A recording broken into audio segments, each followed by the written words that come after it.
Hey guys, welcome back to my channel. If you're new, hi, I'm Shelby, and in today's video I'm doing another back to basics. Today we're going to be covering eyeshadow. Ignore my face. Please ignore my face. I'm testing out a lot of new products, including an eyebrow pencil from the drugstore, so it might not be new to the drugstore, but it's new to me. So I'm testing out a bunch of stuff, so ignore what's happening. I don't really have anything to say other than makeup has no rules. I'm only here to give advice for beginners or for people who are really just curious on how to blend or whatever. I'm really just here to be your friend. I'm not here to be like the do's and don'ts of eyeshadow, because there are no rules. If you want a harsh line, baby, do a harsh line. If you don't want to blend, baby, don't blend. Okay? Okay. Let's just go ahead and get started with the video. Alright, I am going to start this off by talking about a palette. I recommend this palette to pretty much everybody when they ask, I'm starting out with makeup and I don't really know what type of eyeshadow I should buy, and I always recommend the Lorac Pro Palette, Lorac, however you want to pronounce it. I always recommend this because it is a great starter palette because it has nice highlights, it has really nice shimmers on the bottom, has good mattes that go into deeper colors. This is an all-around just great palette for everybody. I think I've gone through two personally, and I've gone through one in my makeup kit, and I have another one in my makeup kit. I gave one to my sister. I recommend this palette a lot. Here are a few swatches. I did the gold, the pewter color, the espresso, and sable. The first thing I recommend for eyeshadow is definitely priming your eyelids. Whether you're using just a concealer or an actual eyelid primer, I definitely recommend using one. And I set it with a cream colored eyeshadow or with just a translucent powder. You don't want it to be sticky or tacky when you go in with shadows or when you start blending, because it'll grab and get really patchy. The next thing I want to talk about is a transition. So a transition color allows other colors to blend really easily into the crease. Usually with a transition, you go in with a color that's a few shades darker than your actual skin tone, but you always want to start out with a lighter shade, because when you go in with this, like if I were to go in with this black shade right here, it'll be really hard for me to blend out if I just went in first with a black shade. So you always want to start lighter and get darker, especially if you're doing an intense smoky eye. You don't want to go from using a cream shade just to using a black shade. You want to slowly build it up. I also recommend starting with a little bit of pigment, a little bit of product on your brush. Don't dig your brush into your shadow and then go directly to your eye. You want to start off with a little bit of product and slowly build your eyeshadow. So a little goes a long way, and slowly build it up and have a light touch. When holding a brush, you want to hold at the end so that you have a light pressure and you aren't jabbing. So don't hold like a pencil. You want to hold at the very end of the brush so you have the lightest pressure, because once again you want to slowly build so that you can get a really nice easy blend and have your eyeshadow coming out. I'm going to grab my Lorac palette and I'm going to go into the shade Taupe right here. And this is my Morphe M433. It's just a fluffy synthetic brush. And always tap off the excess before you go onto your eye. Wherever you place your brush down first when you dip into an eyeshadow, that's where you're going to get the most pigment. So I always start on the outer crease. So I start here at my crease, and then I do a windshield wiper motion to start moving the color. And then once I have the color down, I'm going to take my brush and do little tiny circles all the way through the crease. And I have a really light touch because I want it to be able to blend really seamlessly. So as you can tell, just adding a transition does add a little bit of a difference between both eyes, and it'll help blending later on. So you will just keep going in with that same color until you have the desired color. Another thing that I recommend is having a blending brush that you never put any product on, and I use this to go over my crease or any shade when I'm doing an eye look to make sure that I really blend the edges without adding any more eyeshadow. If you have hooded eyes, I definitely recommend kind of tilting your head back to really get into the crease, because sometimes we can get a bald spot right in here if we don't tilt our heads back so that we can really get into the crease. Alright, the next step to an eyeshadow look is going in with a color that's a little bit darker.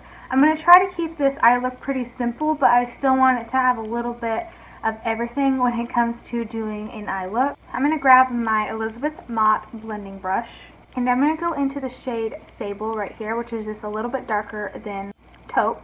So once again, I'm just going to slowly start building this color. And I have it where I put the transition, but I'm keeping it in the outer part. So you can tell I'm not going all the way in anymore. I'm stopping about halfway, and then I'm bringing it down. And you can also flick it down onto the lid to blend it down. And you can see how harsh it is. So I'm going to take that blending brush and really lightly touch the edges. Take your time when blending, because you're literally, like, blending is the biggest thing when it comes to makeup, especially eyeshadow.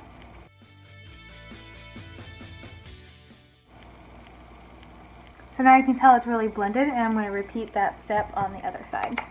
Alright, so then once you have that blended, you can go in with more darker colors. Now I'm going to grab a flat shader brush, and I'm going to go and grab the shade Espresso. I'm going to focus this on the outer portion of my lid. You want a brush that's going to pack the color on instead of really blend it. So when you use a flat shader brush, you're going to get more of the pigment, opposed to when you use a blending brush, you're not going to get the color as intense. So I'm going to take this color, and I'm keeping it on the outer portion of my lid, and I'm going to bring it slightly into my crease.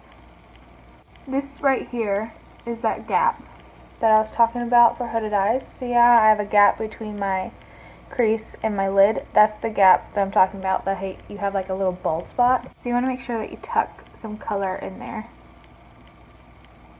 So I bring this color slightly into my crease, mostly for the fact that I have hooded eyes and I want the color to be seen and not hidden. And then I'm going to grab that blending brush that has Sable on it and blend that into the crease.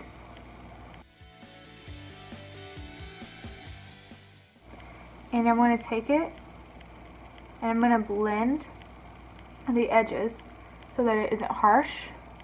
So even though we don't have any shadow right here, I am going to blend right there, right over the end of Espresso, so that it fades and it doesn't just start, so it's not a really harsh line. Once you have the desired blend, you can go in with more shadows.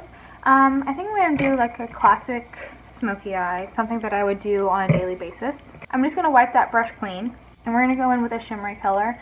Obviously you can just pop on some lashes and some mascara or whatever and go, because it's really pretty. But I'm going to go in with a shade Pewter right here, one of my favorite shades in this palette. And I'm going to put this on the rest of my lid. And I'm going to blend it into Espresso. Another tip for hooded eyes is you can bring the shadow up just slightly so that it can be seen when you look straight ahead. And you can go back in with a little bit of Espresso in case you think you lost a little bit of that definition, and just pat it on.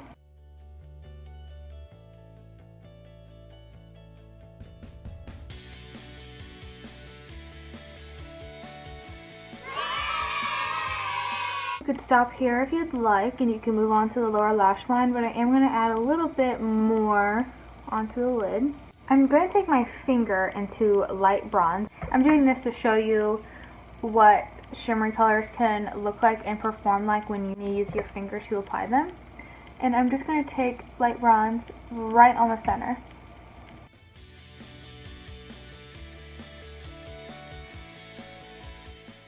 This time I'm going to grab a smaller, more defined blending brush, and I'm just going to blend the very top so that it fades nicely into the crease, and then really lightly blend the edges. And I always recommend taking a light shimmery color underneath your brow bone and in the inner tear ducts of your eye. Putting it underneath your brow bone adds a nice lift and a nice highlight, and adding a highlight into your inner tear duct just looks really pretty and opens your eyes, makes you look awake. Okay, let's tackle this lower lash line. I am just going to go ahead and throw a black liner into my waterline. Lower lash lines can be kind of intimidating for some people because some people have never put eyeshadow down there. They think that they look like a raccoon, or they think it's too smoky or not enough. So I'll start off soft and then I'll intensify it to however I feel fit. So I recommend grabbing a dense smudging brush. This is my Morphe E18. And same tips apply here. You want to start lighter and then gradually build your way up to the darker colors. So I'm going to start back again into taupe. And I'm going to start right here at the end and slowly start dragging. And you want to make sure that you connect it up into your crease so that you don't have like a weird gap of nothing. And I'm going to take this color all the way in to the inner portion of my eye. Take that blending brush once again and blend. And blend until your desired color or desired smokiness, or go in with a lighter color, lighter than what you put in the transition if you are new to smoking out your lower lash line. And you can stop here if you want with this color, or you can go in with the darker colors. I'm going to go ahead and skip the sable color, and I'm just going to grab a little bit of espresso, same brush. Only this time I'm only going to focus this on the outer portion of my lower lash line.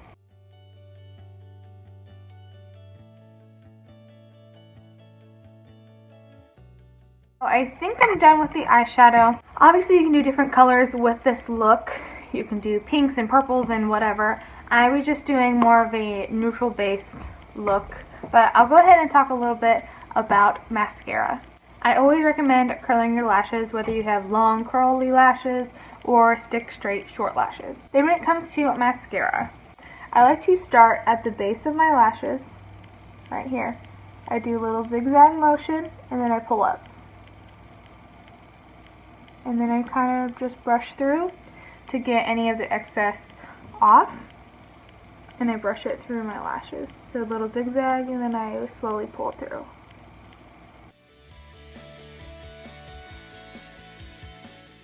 So that concludes this Back to Basic eye edition. I hope you guys learned something and I didn't just ramble about nonsense. But if you have any questions, leave them in the comment section below. I'll be happy to answer any questions in case I missed anything. If you have any advice for people who want to know a little bit more about eyeshadow, leave that in the comment section below. Don't forget to like this video and share it with your family and friends. And of course, don't forget to subscribe and you can hit the notification bell and be notified every time I upload. Until then, I will see you guys next week.